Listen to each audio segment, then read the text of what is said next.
5 राज्यों में चुनाव होने जा रहे हैं दोस्तों, ये तो हम सबको पता है। सबसे इंटरेस्टिंग चुनाव कहाँ पे है? वेस्ट बंगाल में है। लेकिन वेस्ट बंगाल के बाद अगर बात करूँ दोस्तों, तो सबसे ज़्यादा इंटरेस्टिंग चुनाव कहाँ पे है पता है आपको? ना कोई तमिलनाडु की बात कर रहा है, ना कोई केरला की बात कर रहा है, ना कोई असम की बात कर रहा है, और ना ही कोई पौंडीचेरी की बात कर रहा है। सबसे ज़्यादा इंटरेस्टिंग चुनाव जो है दोस्तों, अगर वेस्ट बंगाल को छोड़ दिया जाए, तो होने जा रहे हैं तमिलनाडु में। तमिलनाडु में दोस्तों क्लिफ हैंगर पे टंगा हुआ है यहाँ का जो इलेक्शन है। कोई पोलस्टर ये नहीं बता सकता, कोई सेफोलॉजिस्ट ये नहीं बता सकता कि ऊँट किस करवट बैठेगा। एआईएडीएमके यहाँ पर डीएमके को सत्ता से हटाकर जो है खुद सत्ता पे काबिज होने जा रही है। क्या इतना मैंडेट देने वाली है पब्लिक उसको, या फिर डीएमके तीसरी बार चुनकर जो है वो आने वाली है और तमिलनाडु की सत्ता पे तीसरी बार काबिज होने वाली है। जो विजय की पार्टी है टीवी के, क्या विजय बहुत बड़ा इम्पैक्ट डाल पा रहे हैं? क्या वो अपनी सरकार खुद बना पा रहे हैं, या वो किंग मेकर साबित होंगे? क्या इस सिचुएशन में भी वो हैं? चलिए आइए इन सब के बारे में बात करते हैं दोस्तों। बहुत ही इंटरेस्टिंग चुनाव है ये। आखिरी तक किसी को नहीं पता कि ऊँट किस करवट बैठेगा। टोटल 234 सीटें हैं दोस्तों तमिलनाडु में। 4 रीजन्स में अगर डिवाइड करें तमिलनाडु को, तो पहला रीजन आता है नॉर्थ तमिलनाडु और चेन्नई का। ये स्ट्रांग होल्ड है दोस्तों डीएमके का। डीएमके यहाँ पर अधिकतर सीटें जीतती आती है। इस बार भी क्या ऐसा होने वाला है, आगे देखते हैं हम लोग। इसके बाद है दोस्तों वेस्ट का रीजन, जिसको कि कांगो रीजन कहते हैं। ये एआईएडीएमके का सबसे स्ट्रांग रीजन है। यहाँ पर जो पलनी स्वामी है यहाँ पर बहुत स्ट्रांग होल्ड रखते हैं। क्या एआईएडीएमके यहाँ पर सबसे ज़्यादा सीटें लेके जाने वाली है, देखेंगे हम लोग आगे। साउथ तमिलनाडु यहाँ पे है दोस्तों 51 सीटें। ये दोस्तों स्विंग स्टेट कह लीजिए। यहाँ के वोटर्स डिसाइड करेंगे कि एक्चुअल में ऊँट किस करवट बैठेगा। सेंट्रल और डेल्टा रीजन जो है दोस्तों 46 सीटें हैं यहाँ पर जो है ये भी डीएमके का स्ट्रॉन्ग बेस है, लेकिन अभी ये थोड़ा सा हिलता हुआ नज़र आ रहा है मेरे ओपिनियन पोल में, थोड़ा सा, ज़्यादा नहीं। तो दोस्तों चलिए शुरुआत करते हैं हम लोग आज के ओपिनियन पोल की। नॉर्थ तमिलनाडु और चेन्नई दोस्तों, यहाँ पे जैसा कि मैंने कहा 69 सीट्स हैं। की एरियाज कौन कौन से हैं यहाँ पे? चेन्नई, कंचीपुरम, वेल्लोर और थिरुवेल्लूर। यहाँ पे दोस्तों डीएमके का स्ट्रॉन्ग पॉइंट क्या है? Welfare schemes, urban voters, minorities, middle class support. कितनी सीटें जीतने जा रहा है दोस्तों डीएमके यहाँ पर? तो 69 सीट्स में से 38 से लेके 46 सीट्स जीतने जा रहा है डीएमके, यानी कि 42 सीट्स अगर एवरेज लगाएं हम लोग तो रफली 60% या उससे ज़्यादा सीटें जीत रहा है डीएमके यहाँ पर।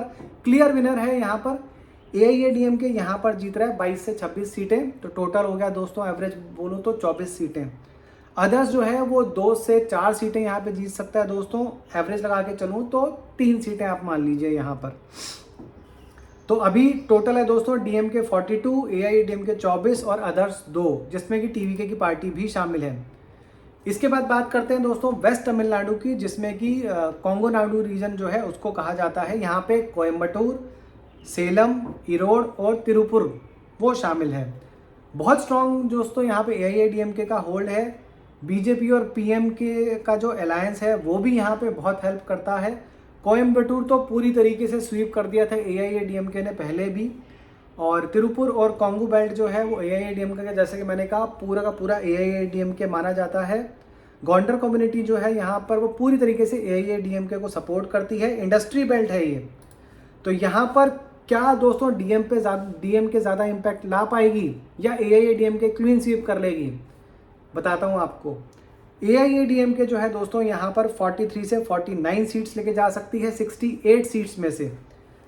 अगर एवरेज की बात करूँ तो 46 सीट्स। वहीं डीएमके जो है दोस्तों यहाँ पर 15 से 19 सीट्स लेके जा सकती है, यानी कि एवरेज में 17 सीट्स। अदर्स जो है यहाँ पर, जिसमें कि टीवीके की पार्टी भी शामिल है विजय की, वो 3 से 5 सीटें, तो एवरेज में 4 सीटें। टोटल की बात करूं दोस्तों अभी के हिसाब से, तो यहाँ पर डीएमके का टोटल बैठ रहा है 59 और वहीं एआईएडीएमके का टोटल बैठ रहा है 70, 59 एंड 70। अदर्स की बात करूं दोस्तों तो अदर्स का टोटल बैठ रहा है यहाँ पे 7। इसके बाद बात करते हैं दोस्तों हम लोग सेंट्रल तमिलनाडु की, यानी कि डेल्टा के क्षेत्र की। उसमें है दोस्तों 46 सीट्स और जैसा कि मैंने आपको पहले ही बताया, यहाँ पे भाई साहब डीएमके का स्ट्रॉन्ग होल्ड है। जो आपके यहाँ से द्रविडियन आइडियोलॉजी जो है वो यहीं से शुरू हुई थी। स्टालिन का स्ट्रॉन्ग होल्ड यहीं पर है। जो कावेरी के डेल्टा फार्मर्स हैं वो भी यहीं से आते हैं। क्या यहाँ पे स्वीप कर पाएगी डीएमके? चलिए आइए हम लोग देखते हैं दोस्तों। टोटल 46 सीटें हैं इस रीजन में। स्वीप तो नहीं होता हुआ नजर आ रहा दोस्तों, लेकिन इतना जरूर है कि यहाँ से अच्छी खासी सीटें लेके जा रही है डीएमके। 20 से 28 सीटें यहाँ पर जीत सकती है वो। एवरेज कहूँ तो 24 सीटें यहाँ पर जीत रही है। एआईएडीएमके 17 से 23 सीटें लेके जाती हुई यहाँ पे नजर आ रही है, यानी कि 20 सीटें यहाँ से एआईएडीएमके जीत रही है। अदर्स 1 से 3 सीट लेकर जा रही हैं। एवरेज बोलूँ तो 2 सीट यहाँ पर। अब अगर टोटल की बात करूं दोस्तों, तो अब जो टोटल हो रहा है वो हो रहा है 59 और 24, यानी कि आपका ये टोटल हो रहा है 83। वहीं अगर मैं बात करूं दोस्तों एआईएडीएमके की, तो इनका टोटल हो रहा है 90।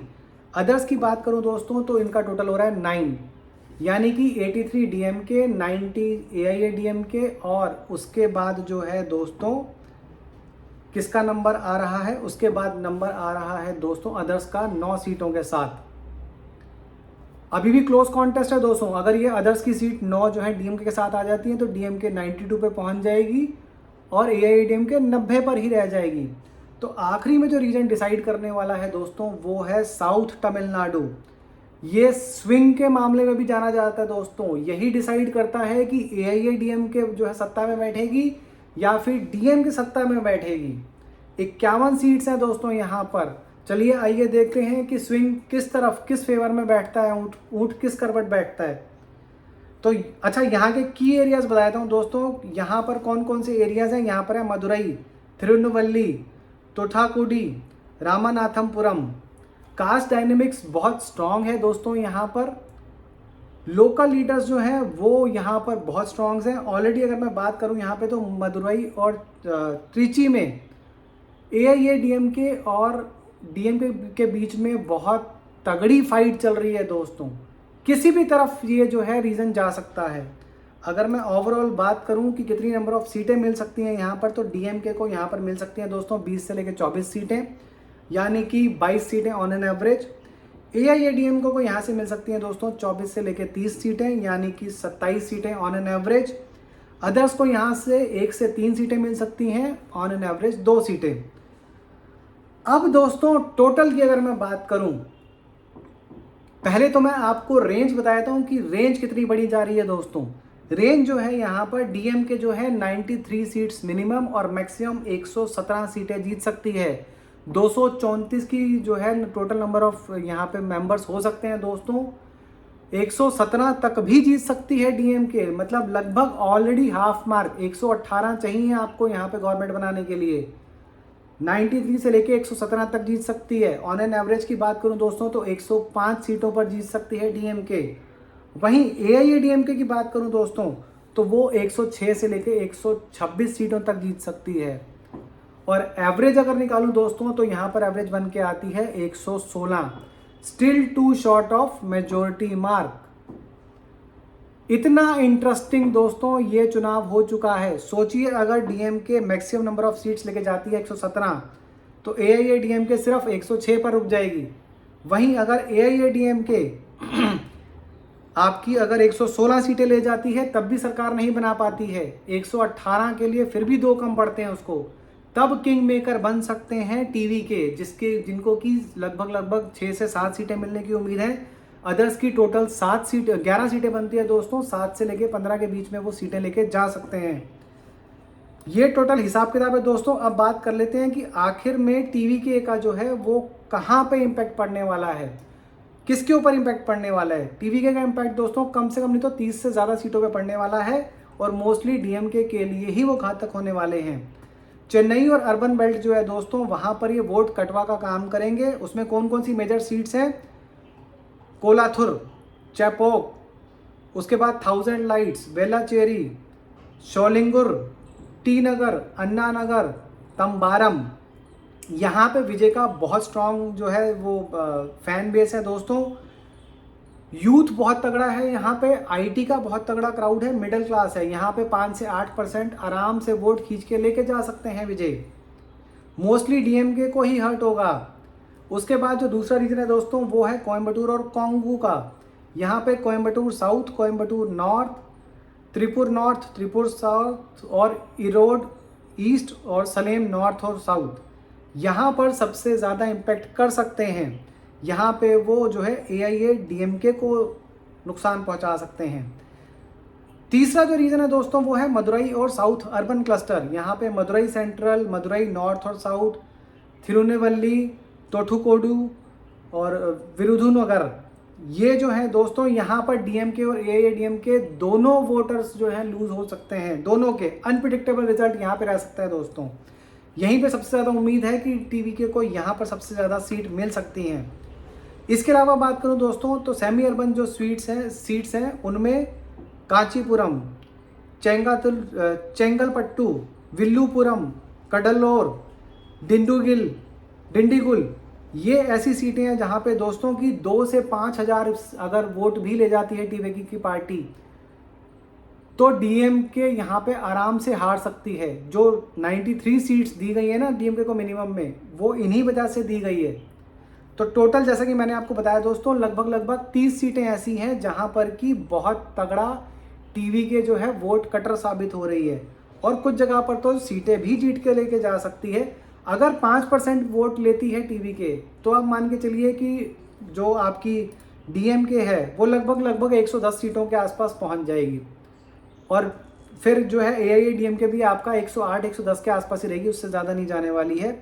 वहीं अगर ये 10% से ज़्यादा ले जाती है तो फिर आप ज़रूर मान सकते हैं भाई साहब कि 10% से ज़्यादा का मतलब है DMK को अच्छा खासा नुकसान हो रहा है, और फिर DMK जो है 93, 95, 98 के आसपास आके टिक जाएगी।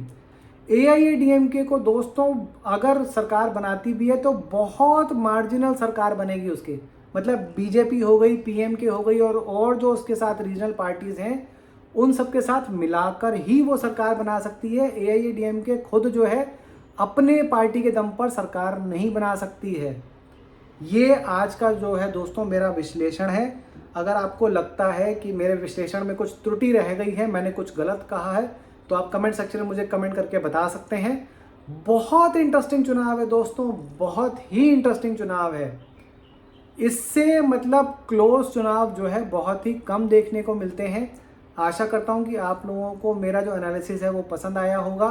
जल्दी ही केरला चुनाव को लेकर और असम चुनाव को लेकर भी आऊँगा दोस्तों, और उसमें भी हम लोग जानेंगे कि ऊँट किस करवट बैठ सकता है।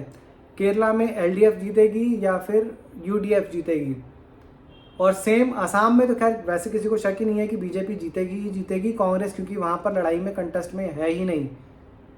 तो चलिए दोस्तों, इसी के साथ मैं अपनी वाणी को विश्राम देता हूँ। आप सभी लोगों का वीडियो देखने के लिए बहुत बहुत धन्यवाद, और वीडियो को शेयर भी कर दीजिएगा। लाइक तो आपने वीडियो को कर ही दिया होगा। बहुत बहुत धन्यवाद।